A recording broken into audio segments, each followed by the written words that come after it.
Familia, qué impresionante de verdad estudiar esto. Y aún más preguntarnos, ¿estamos viviendo y disfrutando la dignidad de hijos de Dios en este mundo? Si somos, como digo siempre, si somos honestos, y hoy nosotros nos preguntamos, en esta tierra, en este mundo, en esta realidad, ¿estamos disfrutando de nuestra dignidad de hijos? ¿Qué es lo que nosotros como hijos de Dios estamos dejando todavía de disfrutar? Es impresionante cómo nosotros somos absorbidos por las corrientes, los pensamientos, las ideas, las propuestas de este sistema de las tinieblas.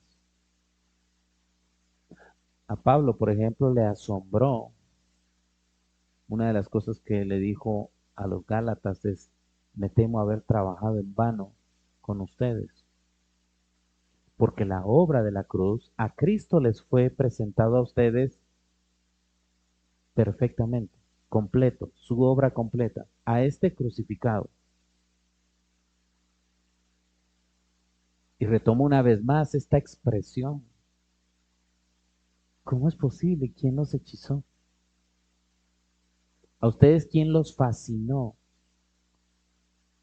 Oh Gálatas insensatos, tontos, estúpidos, les dice.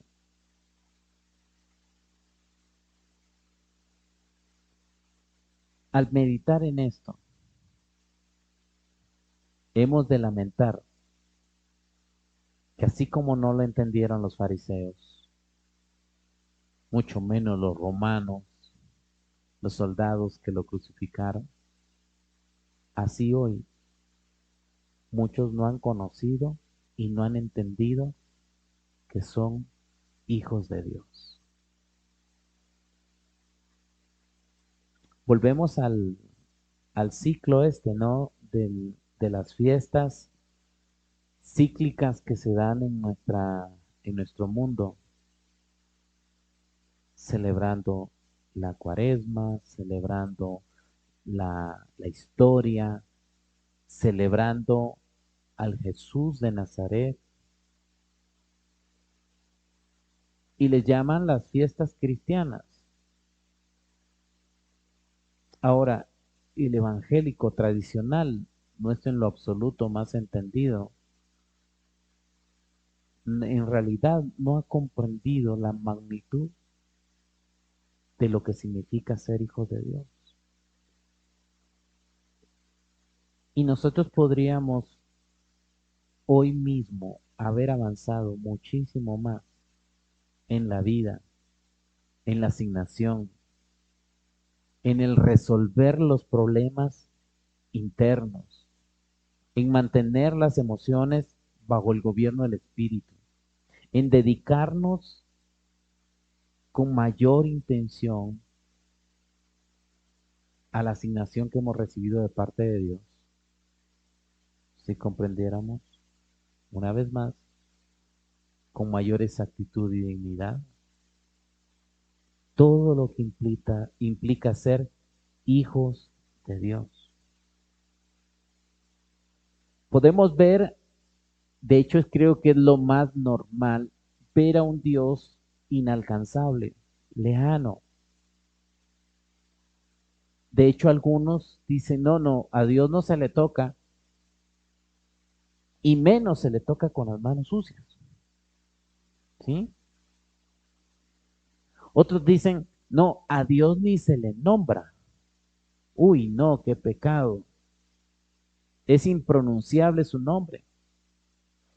Ahora le pregunto, ¿qué piensan con respecto a compararnos? ¿Qué piensan con respecto a igualarnos y decir somos hijos de Dios, tenemos la imagen de Dios, tenemos la semejanza de Dios, somos como Dios.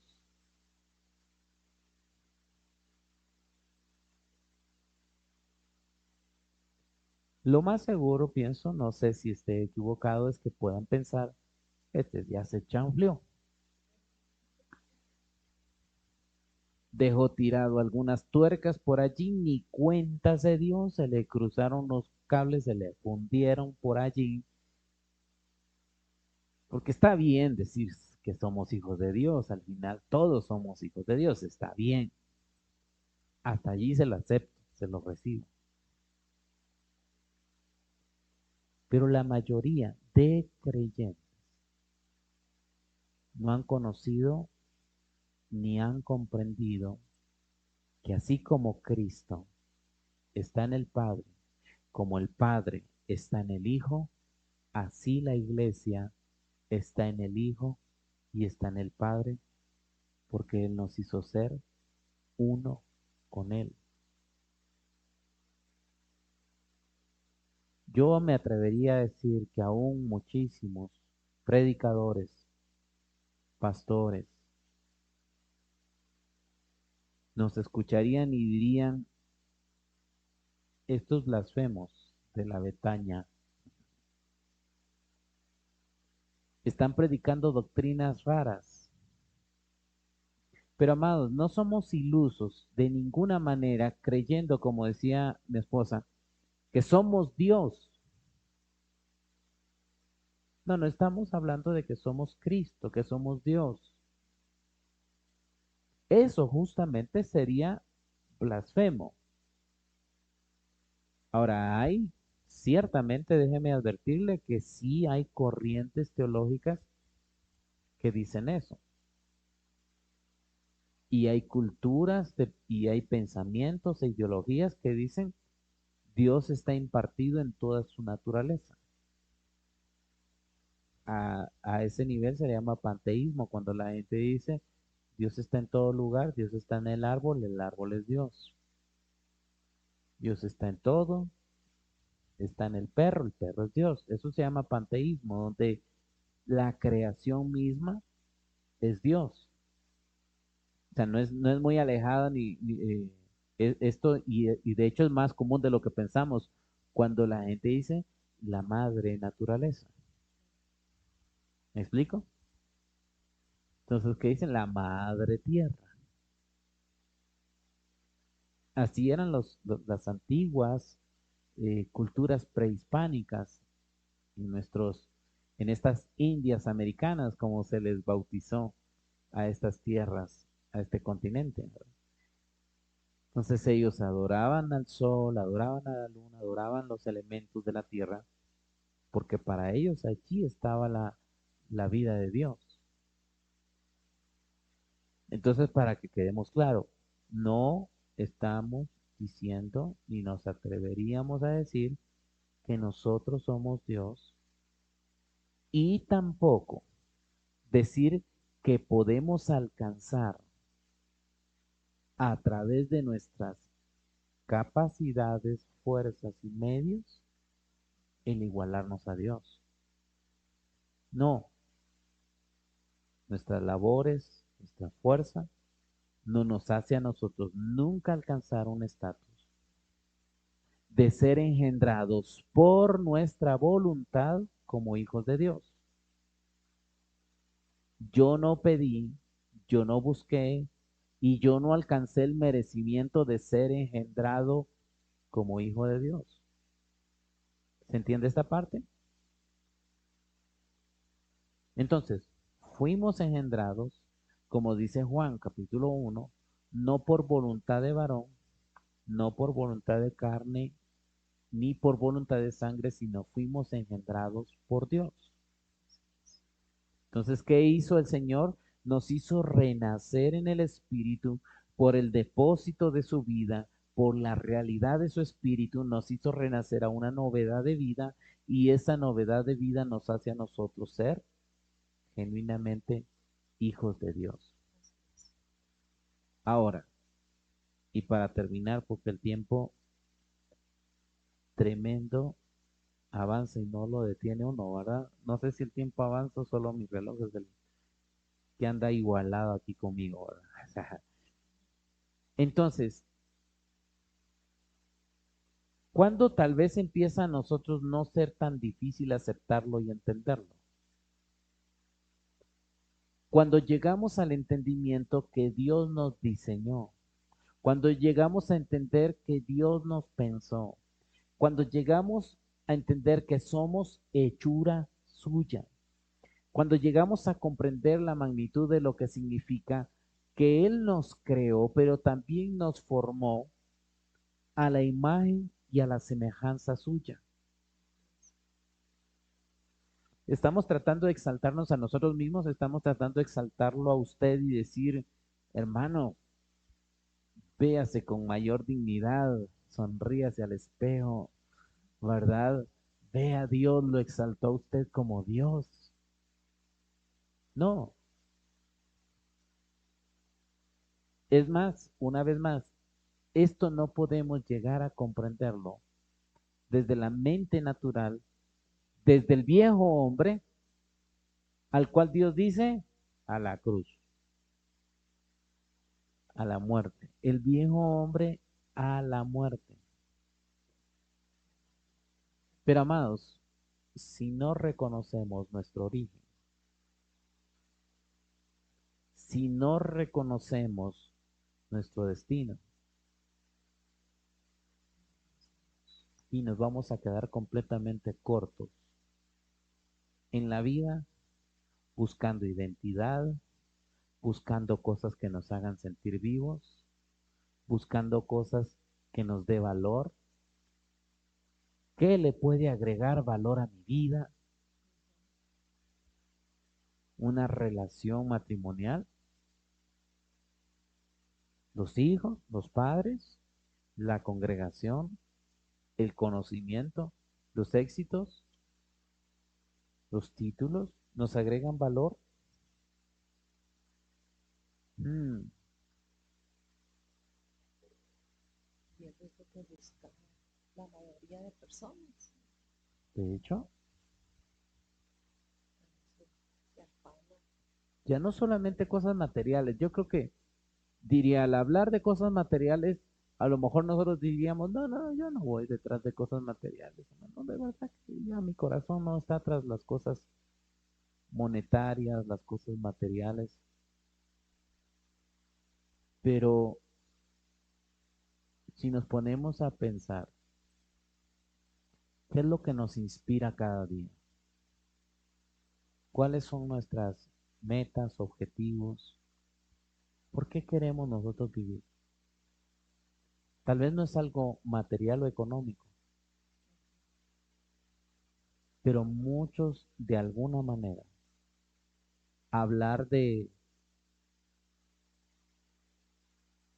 lograr, de alcanzar estatus, alcanzar renombre, alcanzar fama, alcanzar algo más valioso para su propia vida, sería para mí la evidencia de que no hay identidad completa en Cristo.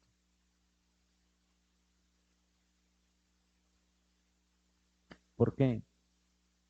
Porque el que avanza en este entendimiento, ¿quién soy? Soy hijo de Dios. Dios es mi Padre. O como en el título le pusimos, Hijo del Altísimo. Eso soy, Hijo del Altísimo. ¿Qué más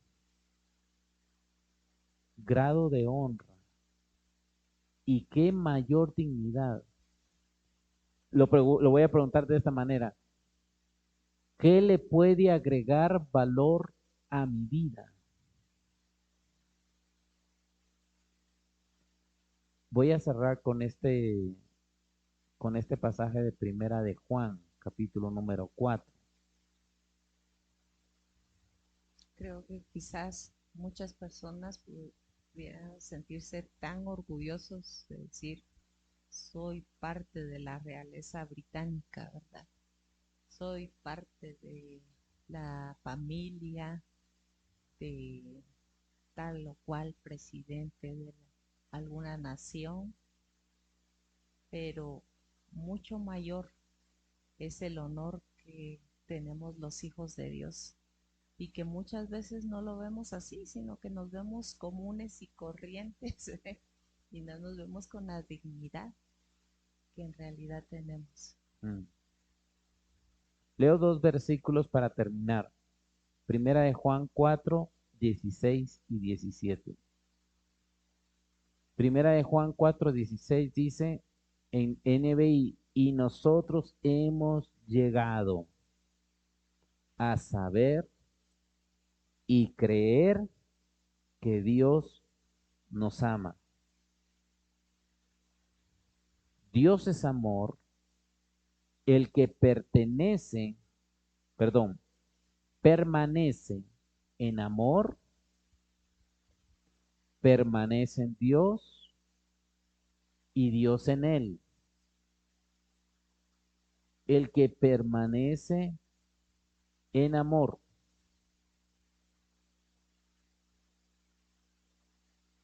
permanece en Dios y Dios permanece en él. Versículo 17. Y ese amor se manifiesta plenamente entre nosotros, para que en el día del juicio comparezcamos con toda confianza, porque en este mundo hemos vivido como vivió Jesús. En el amor no hay temor, sino que el amor perfecto echa fuera el temor. Esta frase final del versículo 17 dice, en el día del juicio comparezcamos con toda confianza, porque en este mundo hemos vivido como vivió Jesús. ¿Cómo dice esta parte, amor? Eh, Bueno, a mitad del versículo 17, para que tengamos confianza en el día del juicio, pues como Él es, así somos nosotros en este mundo. Otra vez, porque como Él es, así Así somos somos nosotros nosotros en en este este mundo. mundo. Diga conmigo, el Hijo es como su Padre. El Hijo es como su Padre.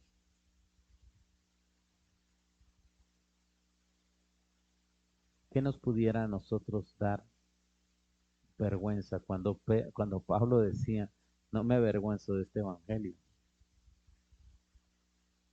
Ese hombre en verdad, con tanto entendimiento, sabemos que su dignidad delante de los hombres nunca estuvo en peligro. El haberse rebajado a ser servidor de Jesucristo, enviado apostólico a las naciones gentiles, jamás lo vivió como un ciudadano de segunda clase. Mm. Hablar con los epicúreos, esos filósofos griegos de alta alcurnia, conocedores de ciencia, la ciencia más desarrollada de su tiempo, y decirles al Dios que ustedes adoran, allá en ese monumento, donde dice el Dios no conocido, es el Dios al que yo conozco y al Dios que vengo a presentarles. Y Juan decía, porque así como Él es, así también somos nosotros en este mundo. De tal palo, tal astilla. Somos hijos de Dios. Hermanos, hay mucho más que queremos platicar acerca de esto.